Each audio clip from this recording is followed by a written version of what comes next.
जिंदगी को जिए हम समर की तरह, जूझते ही रहे जीत से हार से, खोजते ही रहे दूसरों में कमी, इसलिए दूर होते गए प्यार से, इसलिए दूर होते गए प्यार से। नमस्कार मित्रों, मैं ममता वाजपेयी भोपाल से मेरी हरी भरी छत पर आपका स्वागत है। और लीजिए, सुबह का समय है और बगिया लहलहा रही है और मैं आ गई हूँ छत पर सब्जी तोड़ने। हमेशा के रूटीन की तरह हम दोनों छत पर हैं और अब मैं आज आपको अपनी हार्वेस्टिंग दिखाती हूँ। सामने बैगन लग रहे हैं और तोड़ेंगे मेरे श्रीमान जी, तो देखिए आप।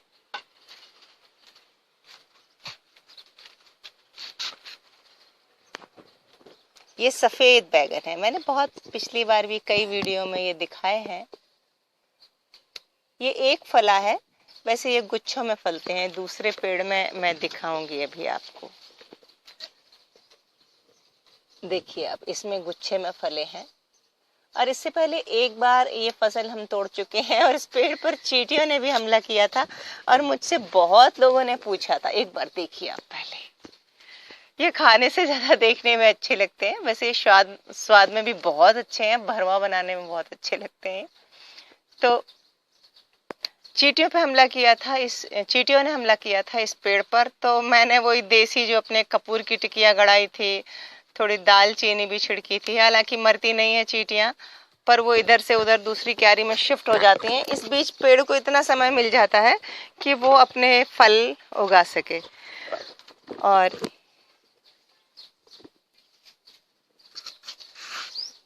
अपना काम बन जाता है, क्योंकि मारेंगे कहाँ तक, वो तो बहुत बहुत मात्रा में। और अगर कीटनाशक डालेंगे भी तो पूरी क्यारी प्रभावित होगी।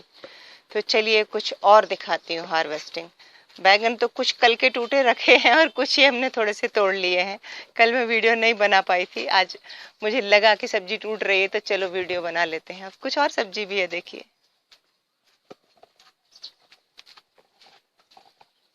एक मिनट, ये देखिए, ये दूसरा पेड़ है, ये मेरा पुराना पेड़ है, इसमें हरे बैंगन है। ये अभी तक फल रहा है और चींटियों का हमला ये भी झेल चुका है, लेकिन बचा है। और एक पेड़ तो चींटियों ने मेरा मिटा ही दिया, जो इस तरफ क्यारी में था, यहाँ पर था। तो मैंने उन्होंने इतने इतने ज्यादा मात्रा में हो गई उसमें कि उसके तने को काटा, फूलों को काटा और फलों को काटा, तो फिर मैंने हटा दिया। ये देखिए एक और बैंगन। तो बस भरवा के लायक सब्जी हो गई। कुछ एक दो टूटे रखे हैं, कुछ ये है। और लॉन्ग बीन भी लगी हैं, वो भी मैं दिखाती हूँ। इस बीच आप ये बेल और देख लीजिए। और ये प्रश्न है आप लोगों के लिए, पहचानिए। अगर आप नहीं पहचान पाएंगे तो मैं अगले वीडियो में बताऊंगी कि क्या है। इससे पहले मैंने शायद इधर कैमरा कभी फोकस किया नहीं, आज मुझे अचानक ध्यान आया। आप देखिए और बताइए कि क्या है ये। अब आप लॉन्ग बीन देख लीजिए।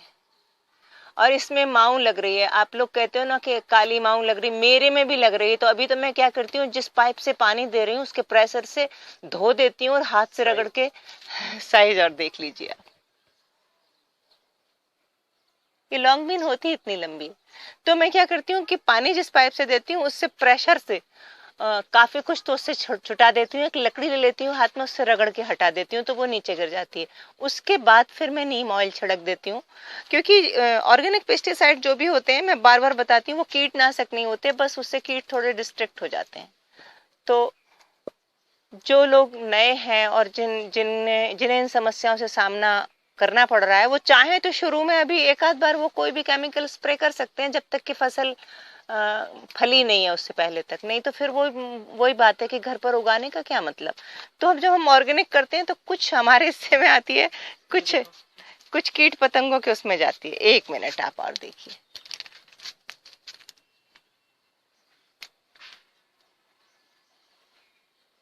ये फलती हैं तो ऐसे ही गुच्छों में फलती हैं, लटकती हुई, बहुत अच्छी लगती हैं। और कीड़ों से तो सच में मैं भी बहुत परेशान हूँ, रोज ही कुछ ना कुछ करना पड़ता है। अगर आप केमिकल यूज कर लेंगे, 1 मिनट दिखाना, केमिकल यूज कर लेंगे तो आपको इतनी दिक्कत नहीं आएगी, पर फिर वो अपना पर्पज सॉल्व नहीं होता। तो जो लोग नए हैं, मैं बार बार उनसे कहती हूँ एक आध बार वो यूज कर सकते हैं, तो उन्हें उन्हें भी हैंडल करना नहीं आता। ऑर्गेनिक को एक्चुअली थोड़ा सा हैंडल करना पड़ता है। बार बार रोज रोज देखते हैं, इल्लियां होती हैं तो हम बीन के फेंक देते हैं लकड़ी से। और मैं आ रही हूँ उधर ही, तो ऐसे हैंडल करना पड़ता है। अगर आप शुरू में नए हैं, नहीं कर पाते तो एक आध बार आप केमिकल यूज करें, और नहीं तो फिर कोई बात ही नहीं। देखिए, ये देखिए, आप इसकी साइज देखिए।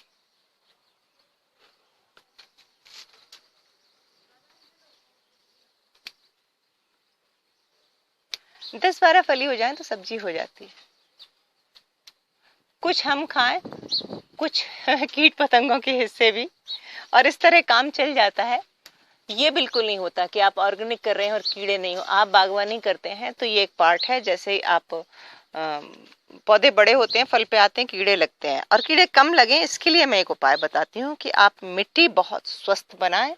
ये बात मैंने शायद हर वीडियो में कही है कि मिट्टी हेल्दी होगी तो रोग प्रतिरोधक क्षमता होगी अच्छी, तो लगेंगे कीड़े लेकिन पौधा संभाल लेगा उसको। और कीड़ों का भी एक सीजन होता है, जब तेज प्रकोप होता है, और उसके बाद फिर वो धीरे धीरे अपने आप भी कम हो जाते हैं। हम पानी से हटाते रहते हैं, नीम ऑयल डालते रहते हैं, तंबाकू का पानी डालते रहते हैं, और भी कुछ कुछ बना रखा है मैंने, वो भी डालते रहते हैं। अब कुछ करेले भी लग रहे हैं 1-2, वो भी बताती हूँ। लौकी भी देखिए एक और पॉलिनेट हो गई, ये वही बेल है, और हम कराते तो हैंड पॉलिनेट हैं, आपको पता ही है। और इधर करेले लग रहे हैं। मेरे पास एक प्रश्न आया था कि उनके करेले छोटे हो रहे हैं बहुत। तो देखिए, ये एक ही बेल है, और इसमें ये देखिए, सॉरी, ये एक नहीं, ये कंटेनर एक है, इसमें 2-3 तरह के बीज डले हैं।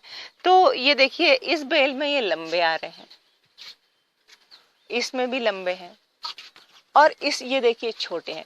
तो जो आपके करेले छोटे हैं उनको बढ़ाने की कोई दवा नहीं आती है। वो तो होता क्या है कि अगर करेले का बीज जैसा होगा उस हिसाब से ही दिखा के आप उंगली में ढक ले।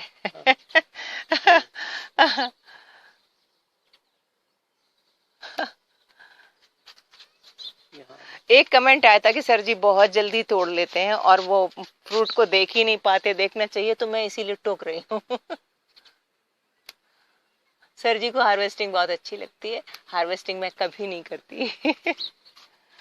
ये देखिए, ये सब तो मिले जुले हैं। मैं आपको दिखाती हूँ फ्रूट, टूटे हुए फ्रूट दिखाती हूँ मैं, कि कुछ छोटे फल हैं और कुछ बड़े फल हैं, तो सब तरह के हैं। देखिए, अब आप ये सब्जी तैयार रखिए। तो ये देसी करेला है एक्चुअली। ये बीज अपने आप उगाया होगा, या जब हम खरीद के लाए नर्सरी से, दुकान से, हमें नहीं पता कि ये कौन सा बीज दिया है। लेकिन करेले की साइज बीज पर निर्भर करती है, उसमें ऐसी कोई दवा नहीं आती। बहुत प्रश्न आते हैं कि कोई दवा बताइए, करेले बढ़ नहीं रहे हैं। तो हो गई आज की हार्वेस्टिंग। वीडियो अच्छा लगा हो तो लाइक करें, शेयर करें, और मुझे सब्सक्राइब तो प्लीज कर ही लें। नमस्कार।